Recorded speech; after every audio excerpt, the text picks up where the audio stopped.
tardes. En esta oportunidad voy a agradecer al Centro de Estudios de Derecho Penal y Criminología Última Ratio de la Universidad Privada del Norte. Muy agradecida por la invitación para en esta oportunidad compartir algunos temas relacionados a derecho penal, que es el tema cuyo vínculo nos une como estudiantes de derecho penal. En esta oportunidad, el tema que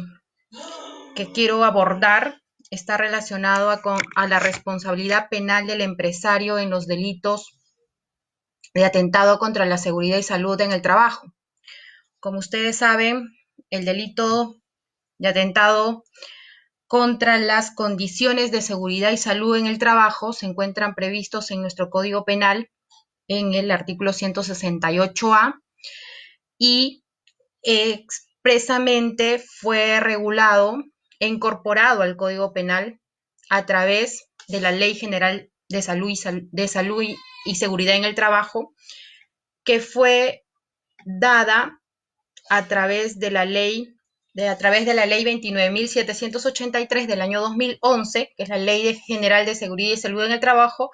que incorporó a través de la cuarta disposición complementaria modificatoria este artículo 168A, criminalizando pues de esta forma el atentado contra las condiciones de seguridad y salud en el trabajo sobre la base del deber especial que tienen las actividades, las personas que se dedican a actividades empresariales que generan un riesgo para la seguridad y la salud de los trabajadores. Entonces, este deber especial surge pues como una contrapartida de los riesgos generales que se derivan del ejercicio de la actividad económica, empresarial, industrial de un determinado sector. Entonces, debemos tener en cuenta que esta ley ha sido modificada 2 veces. La primera de esta modificatoria es lo que hace, si bien es cierto, esta ley nació de una manera amplia que permitía de alguna forma o daba lugar a su aplicación de manera general, a través de la ley 30.222 se regula se modifica esta norma, este artículo de 168A del Código Penal, y pues lo que se incorpora es lo que se denomina una condición objetiva de punibilidad relacionada a que se requería, en principio la norma no requería pues que la autoridad de trabajo realice alguna observación sobre alguna infracción a una norma relacionada a la seguridad y salud del trabajo. Sin embargo, porque esta norma solamente regulaba de manera general y sancionaba aquella conducta relacionada a la infracción de normas de seguridad y salud en el trabajo a la persona que estaba obligada y no adoptare pues estas medidas preventivas necesarias para que los trabajadores desempeñen su actividad, poniendo en riesgo su vida, su salud, su integridad física, ¿no? Y estableciendo como una agravante el hecho de que ocurra un accidente de trabajo con consecuencias de muerte o lesiones graves, graduando la pena en uno u otro caso. Esta primera regulación, como les comento, fue modificada a través de esta ley 30.222 que restringe los ámbitos de aplicación de esta ley, de esta norma, de este tipo penal, que incluso en algunos autores han señalado que la hace inaplicable, porque exigía en su modificatoria que se requería que el sujeto activo obligado a implementar estas normas de seguridad y salud en el trabajo tenga que ser notificado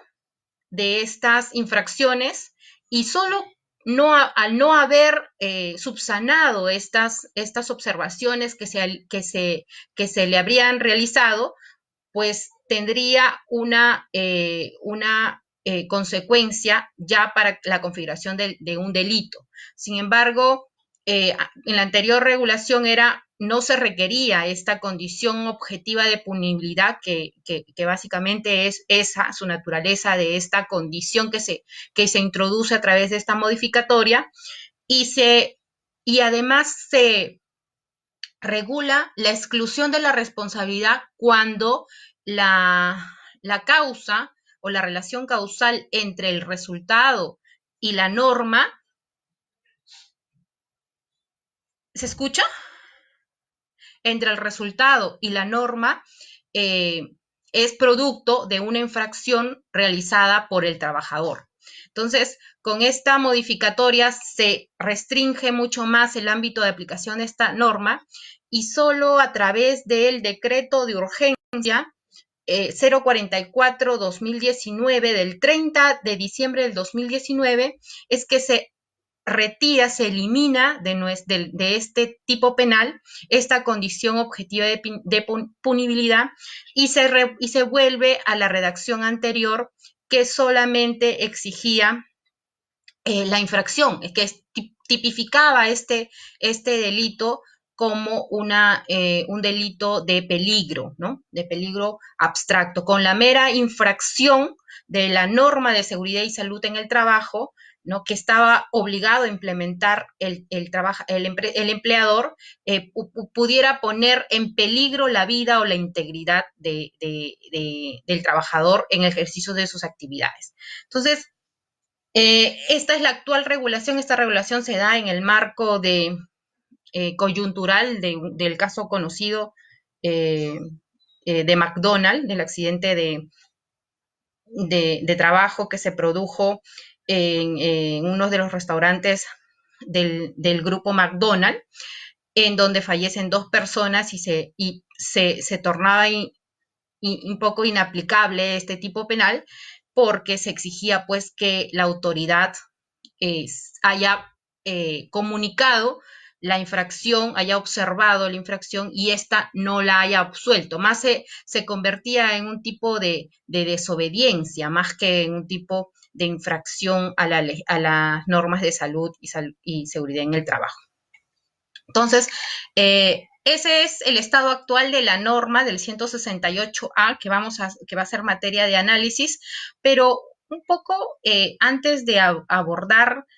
el tema directamente de los elementos del tipo penal de salud, de atentado contra las normas de seguridad y salud en el trabajo, analizar cómo se puede configurar una responsabilidad penal del empresario. Desde mi punto de vista, significa analizar lo que es la teoría de los delitos de comisión por omisión u omisión impropia. Y en este campo de los delitos de comisión por omisión o omisión impropia, tenemos en nuestro Código Penal lo que es el artículo 13, que establece de forma clara, el artículo 13 del Código Penal nos dice que cometerá el delito de omisión impropia, o se configurará, disculpen, el delito de omisión impropia, cuando el que omite impedir la realización del hecho punible será sancionado, o sea, se va a configurar como omisión impropia cuando se verifiquen estos 2 requisitos que establece el artículo 13 del Código Penal. Si el agente a quien se le está atribuyendo esta omisión, este delito, tiene el deber jurídico de impedirlo o si crea un peligro inminente que fuere propio para producirlo. Y si la omisión corresponde a la realización del tipo penal mediante un hacer. Entonces, lo que nos dice expresamente el artículo 13 del Código Penal es para construir la imputación de un delito, de una conducta por el delito de omisión impropia, se deben verificar 2 requisitos. que el agente haya estado en una posición de garante que implica tener el deber jurídico de impedir ese resultado que se ha configurado y que esa omisión, ese no hacer que ha estado obligado a hacer, se configure o equivalga o corresponda a un hacer. Entonces, lo que nos dice es que para poder imputar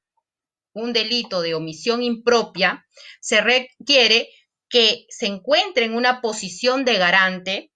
y ahí se debe analizar las teorías sobre la posición de garante, cuáles son los fundamentos y los límites de la posición de garante, y por otro lado se debe analizar la equivalencia de la omisión con una acción, porque debe tener el mismo fundamento para que sea correspondiente la acción omisiva que la acción comisiva. Entonces, tanto para los delitos de omisión como para los delitos de comisión, se requieren una serie de exigencias para poder imputar objetiva y subjetivamente un resultado. De igual forma que en los delitos de comisión se requieren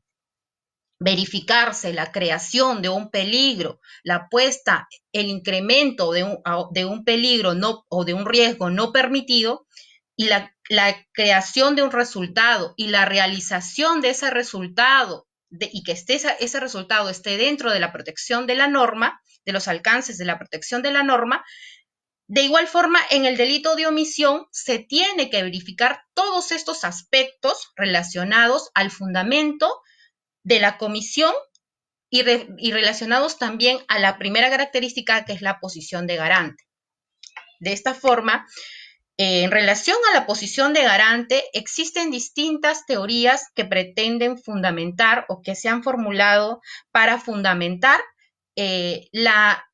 posición de garante. ¿Cuál es la fuente del deber de garante? Sabemos que existen teorías formales y teorías materiales. Dentro de las teorías formales se establece que la fuente o de dónde emana o surge el deber de garante es la ley, el contrato o el agente o el hecho precedente cometido por el agente. En ese sentido, si existe una ley, según la teoría formal, sin que necesariamente esta ley ponga en peligro concreto un bien jurídico o signifique una lesión o una puesta en peligro un bien concreto, esta posición de garante ya se habrá creado, ya se habrá generado. De igual forma, si existe un contrato que establezca un vínculo formal, por eso se le llama teorías formales, que justifique que el autor haya estado vinculado a una empresa, por ejemplo, entonces necesariamente se estaría fundamentando la posición de garante. Y por otro lado, la teoría de la injerencia o teoría del hecho precedente, que se le llama, está relacionado a que si ya creaste un peligro anterior, pues tú eres garante. Tú tienes el deber de evitar los riesgos o los peligros que genere ese actuar precedente. Entonces, estas teorías que fundamentan la posición de garante señalan que la posición de garante se justifica por la mera formalidad, por la mera existencia de un vínculo jurídico, de un deber jurídico, desde un aspecto normativo, claro está. Y por otro lado, también se fundamenta en la posición de garante, existen las teorías materiales. Las teorías materiales materiales propiamente dicho conceptuales, que son, digamos, propuestas por Schunemann, por el profesor Schunemann, por el profesor Frisch y por el profesor Silva Sánchez, quienes son los que fundamentan esta posición, la posición de garante en una concepción material. Está basada en que no es suficiente que exista una formalidad o un vínculo jurídico formal con el deber, para que nazca el deber de garante de la persona que tiene la obligación de evitar un resultado, sino que es necesario que exista materialmente el poder de controlar, el poder de evitar y de supervisar. Si no existe este control material, este dominio material de este deber, entonces no puede imputarse el resultado o no va a surgir la posición de garante, porque no ha podido tener el dominio de la organización de esa fuente de riesgo. Entonces, lo que dicen las teorías materialistas de que fundamentan la posición de garante es que además del vínculo formal, además del vínculo de que exista la ley, el contrato o un hecho precedente, tiene que haber un control formal, tiene que haber un control material, un dominio directo, concreto, para que se pueda fundamentar la posición de garante. Entonces, tenemos por un lado estas dos concepciones sobre cuáles son los fundamentos de la posición de garante. Ambos tienen sus críticas en cada uno en sus aspectos. Sin embargo, actualmente también en la doctrina, en la jurisprudencia, no existe una claridad respecto de que hay más bien una mixtura, ¿no? Se podría decir. Sin embargo, se debe tener en cuenta esto para poder imputar o para poder determinar uno de los requisitos de los delitos de comisión por omisión, que se requiere la posición de garante y que esta posición de garante tiene que estar fundamentada en concepciones ya sea formalistas o materialistas. Específicamente es mayoritario que se asume una posición mixta de este fundamento de la posición de garante, y una vez verificado estos requisitos, pues se puede hablar de la existencia de una posición de garante. Ahora, en el marco de la actividad empresarial, pues obviamente no es suficiente el mero formalismo de que una persona esté imputada como que una persona esté nombrada como directivo, como gerente, como administrador, sino que es necesario que esta persona también haya intervenido y tenga dominio de la organización en el ámbito de la división de trabajo, en el ámbito teniendo en cuenta el principio de confianza, pero haya tenido dominio para que se pueda hablar de la existencia de una posición de garante de parte del funcionario. En caso contrario, pues la mera formalidad, desde una concepción formal de la posición de garante, se podría imputar inclusive a aquellos funcionarios que solamente están nombrados en registros públicos y que no han tenido ninguna actividad concreta. No obstante, se puede discutir el deber residual de vigilancia o de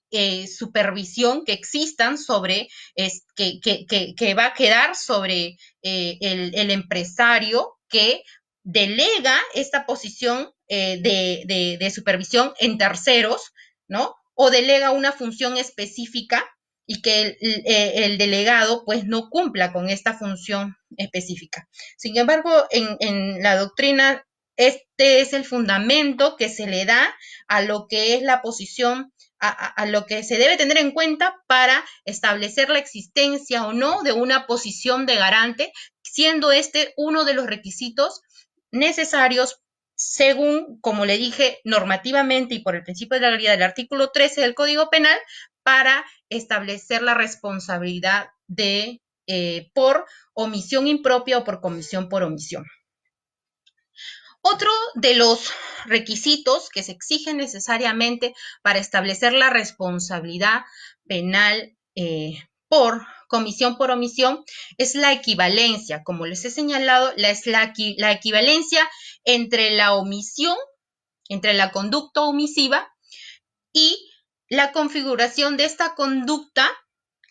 la equivalencia de esta conducta omisiva con una conducta comisiva, y por lo tanto lo que se exige es que esta conducta omisiva cumpla con todos los elementos objetivos y subjetivos del tipo penal especial al que se le quiere aplicar.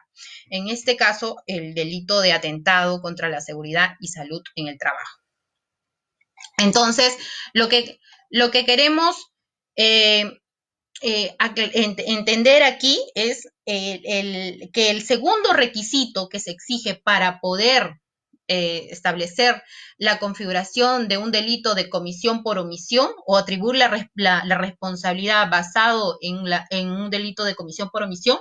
se exige la equivalencia de la omisión con la comisión. Y para eso se tiene que hacer el mismo análisis que se hace en el delito en los delitos comisivos. Es decir, si el agente con su actuar omisivo creó un riesgo no permitido y si se realizó ese riesgo en el resultado y está dentro del alcance de protección de la norma. En caso, si la respuesta es negativa, pues va a faltar este requisito y no se va a poder establecer la responsabilidad de comisión en la modalidad de comisión por omisión, sino precisamente porque va a faltar uno de estos requisitos. Entonces, es necesario que se analice, y para este análisis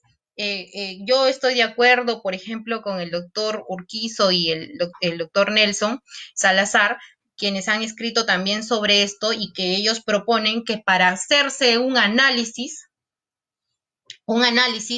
de la equivalencia o la correspondencia que debe existir entre la acción y la omisión, es necesario que se tenga que diferenciar dependiendo el delito que se va a imputar, porque va a ser distinto si se imputa un delito de dominio que un delito de infracción de deber. Entonces, ellos señalan muy bien que es distinto hablar del fundamento de la atribución de un delito de comisión y el fundamento de la atribución de un delito de infracción de deber, igualmente en la conducta omisiva. ¿Por qué? Porque lo que implica en los delitos de dominio es que existe un deber, pero un deber es un deber general. Y lo que omite el agente al configurarse en un delito de dominio es un deber general. El deber de organizarse de tal forma que su conducta no pueda generar un daño a terceros. Entonces, si esta persona no se organiza de esta forma y genera un daño a terceros, tiene el dominio de esa organización dentro de su esfera de libertad, entonces va a crear un riesgo no permitido, y por lo tanto se va a configurar el primer presupuesto para imputar objetivamente un posible resultado, ¿no? Entonces, uno de los presupuestos para realizar una imputación objetiva en un delito de dominio por comisión por omisión también es la creación de un riesgo no permitivo, pero en los delitos de dominio se va a fundamentar esto en el deber general que tienen todas las personas de organizarse de tal forma de que no se cree un peligro que genere un daño a terceros. Y cuando no se organicen de esta forma, pues se va a poder atribuir o se va a poder considerar que se ha verificado el primer presupuesto de la creación de un riesgo no permitido. Y por otro lado, se requiere pues que exista un resultado, la realización de este riesgo en un resultado. Y esta realización de este riesgo creado con esta conducta omisiva, verificado en un resultado, va a significar pues que existe una imputación objetiva, siempre y cuando este resultado se encuentre dentro del alcance de la norma concreta. Porque si se imputa, si no está, digamos, si se genera un resultado por un hecho que no está dentro del alcance de la norma, pues no se le va a poder atribuir objetivamente ese resultado a la gente. Por ejemplo, el padre, ¿no? El típico ejemplo del padre que no cuida que su hijo su hijo menor se electrocute, y de un descuido el niño sabiendo que ese es un riesgo, y no omite tomar las medidas necesarias para poder evitar ese riesgo, ¿no? Hay una creación de riesgo ahí con una omisión. O sea, hay una infracción a la evitación del resultado de este padre, y si se genera el resultado, si se produce la lesión o la muerte de su menor hijo, pues va a haber producto de esa omisión que ha cometido el padre, pues se va a realizar el resultado y se va a configurar, porque estaría dentro también del alcance de la norma, porque la norma dice que el padre es el tutor y debe cuidar al hijo. Sin embargo, ¿qué pasa si, por ejemplo, el padre omite, no toma las medidas de cuidado, pero su hijo se electrocuta, pero no se muere, por ejemplo, por ese hecho, sino en la ambulancia están llevándolo y se choca la ambulancia y producto del choque el niño fallece. Entonces, el ámbito de protección de la norma no está referido a ese hecho concreto, ¿no? El delito de homicidio. Entonces, ahí no va a haber un elemento que va a ser necesario para cerrar lo que es la imputación objetiva. En ese sentido, igual, ¿no? También para los delitos, en este caso, para los delitos de dominio, se tiene que hacer necesariamente la verificación de que exista, pues, la creación de un riesgo no permitido, la realización de ese riesgo y también el ámbito de protección, y que se encuentre dentro del ámbito de protección de la norma. Y por otro lado, también en los delitos de infracción de deber es similar. Sin embargo, el fundamento ya no es el deber general de la gente de organizarse de tal manera de no causar daño a terceros, sino es el deber especial que tiene el agente. En los delitos de infracción de deber hay un deber especial, hay un deber por el estatus jurídico en el que se encuentra la persona de evitar resultados. De igual forma, si con su conducta omisiva crea un resultado, ese resultado se realiza y produce una lesión o una puesta en peligro de un bien jurídico y está dentro de los alcances de la norma, pues necesariamente se va a tener que configurar en ese ámbito la imputación objetiva. Pero no solamente la imputación objetiva es necesario para poder atribuir la equivalencia o la correspondencia entre una omisión y una acción, sino también es necesario la imputación subjetiva. Es necesario, pues, que se establezca de forma clara que el agente tenía conocimiento para los delitos dolosos de que su no cumplimiento o su falta de acción va a provocar un resultado. O sea, su omisión va a provocar un resultado y que a pesar de eso, ¿no? Continúa omitiendo o decide no hacer, no evitar el resultado. Igual forma, en el elemento culposo, la imprudencia también tiene que analizarse en ese sentido para los delitos imprudentes, ¿no? Pero la diferenciación clara está que el fundamento de la equivalencia entre la omisión y la acción, los fundamentos que deben existir, se deben verificar expresamente en el aspecto objetivo y en el aspecto subjetivo, como si fuera una conducta concreta, y en los fundamentos en los delitos de dominio se van a basar específicamente en el deber general que tenemos y en los delitos de infracción del deber, en el deber especial que exige concretamente la norma, ¿no? Entonces, una vez verificado estos dos aspectos, el aspecto de la posición de varante, estas dos instituciones, y la equivalencia desde un aspecto normativo, la equivalencia o la correspondencia de la omisión con los elementos constitutivos de un tipo comisivo, pues se puede hablar que se cumplen, tanto en el aspecto objetivo y en el aspecto subjetivo, se puede hablar que se cumplen con los requisitos para atribuir o imputar el delito de omisión impropia o comisión por omisión. Y en el plano concreto del delito el delito 168A de atentado contra las normas de seguridad y salud en el trabajo, pues la responsabilidad del empresario en ese plano, pues se va a tener que delimitar y fundamentar teniendo en cuenta todos estos aspectos, porque va a ser necesario que se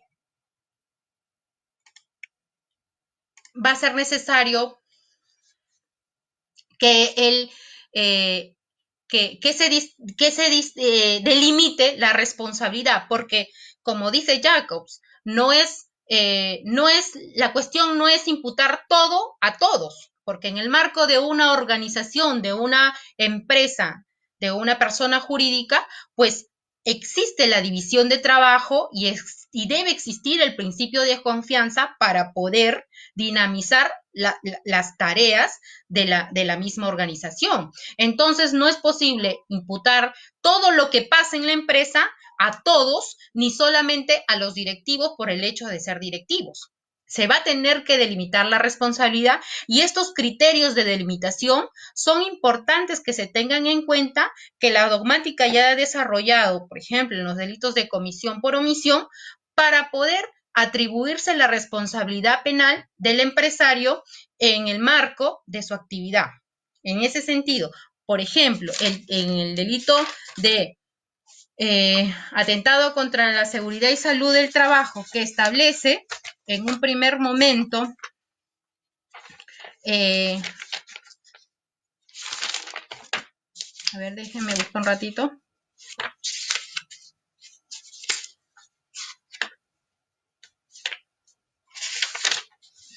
Que establece, bueno, en su redacción actual,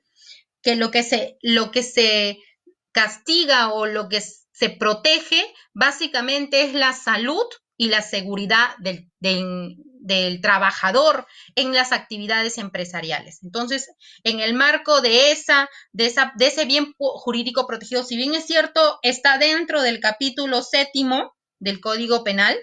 que regula los delitos contra la violación a la libertad de trabajo, este artículo fue introducido a través de la Ley de Seguridad y Salud en el Trabajo. Y esta ley tiene por finalidad establecer y regular todas las actividades empresariales que generen un riesgo a los trabajadores, para velar por su seguridad precisamente y proteger y obligar a las empresas, porque esto está dentro del compliance, dentro de lo que se llaman los programas de cumplimiento de las empresas, que es obligatorio en el ámbito laboral tener determinadas políticas de protección de salud en el trabajo, identificando precisamente riesgos en donde las actividades de la empresa puedan generar un daño o poner en peligro la salud y la seguridad de sus trabajadores. En el marco de esta emergencia nacional,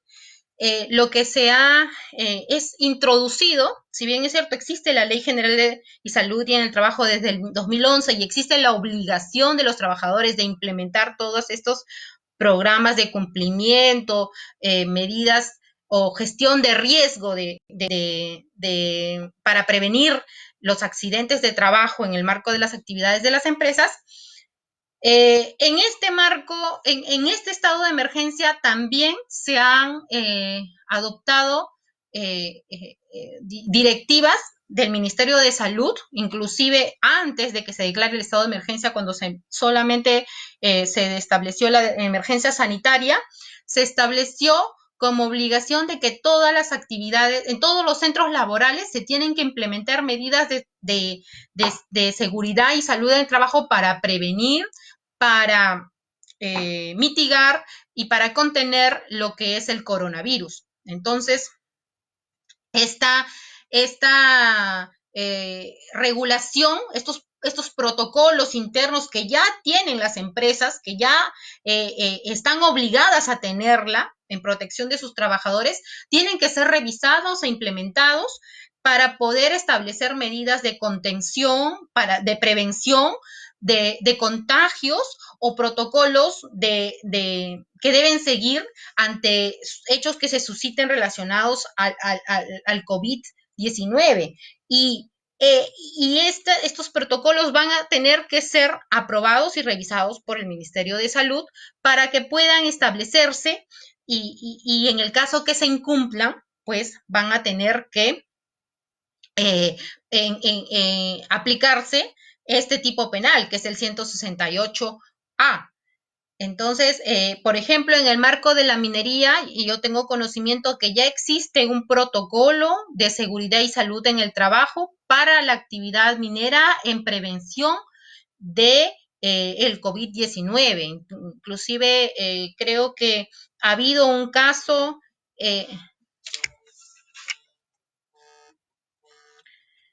ha habido un caso en el que se ha el caso Antamina, en el que se ha cuestionado el tema de si se han cumplido o no con las medidas de seguridad y salud en el trabajo y que esto podría haber sido un incumplimiento y podría haber generado que hayan personas que se hayan contagiado en el marco de esta emergencia. Eso pues está en investigación. Algunos han imputado, lejos de irse a este tipo penal que es más específico y más claro, se han ido por imputar el delito de vulneración a las normas de emergencia sanitaria, que más está,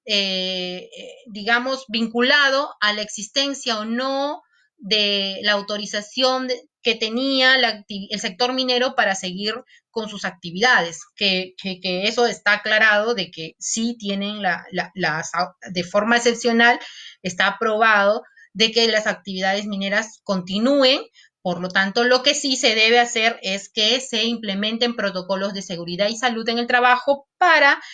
prevenir la propagación del virus y para resguardo de los trabajadores, ¿no? Entonces, por mi parte, esa es básicamente mi intervención. Si tienen algunas preguntas, tengo unos 2 minutos para poder atenderlas.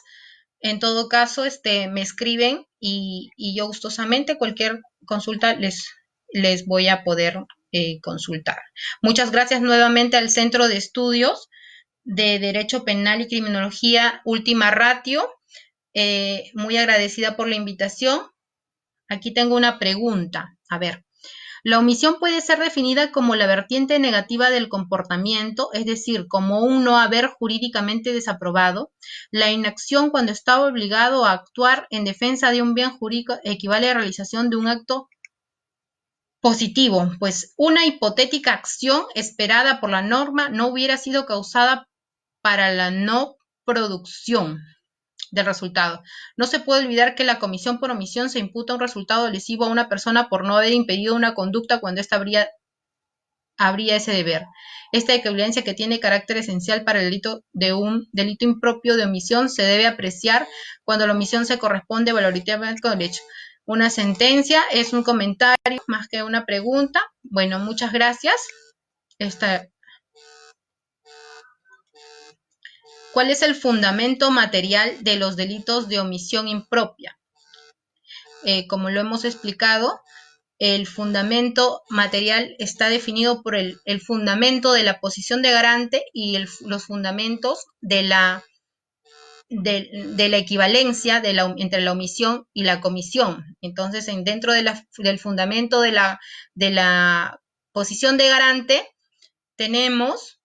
los fundamentos formales y los fundamentos materiales, que también lo hemos explicado. Sin embargo, los dos requisitos, para hacerlo en resumen, los dos requisitos necesarios para que se fundamente una omisión impropia es, primero, que exista un deber de garante, y segundo, que haya una correspondencia entre la omisión y la acción en relación a los elementos objetivos y subjetivos del tipo penal. Bueno, muchas gracias.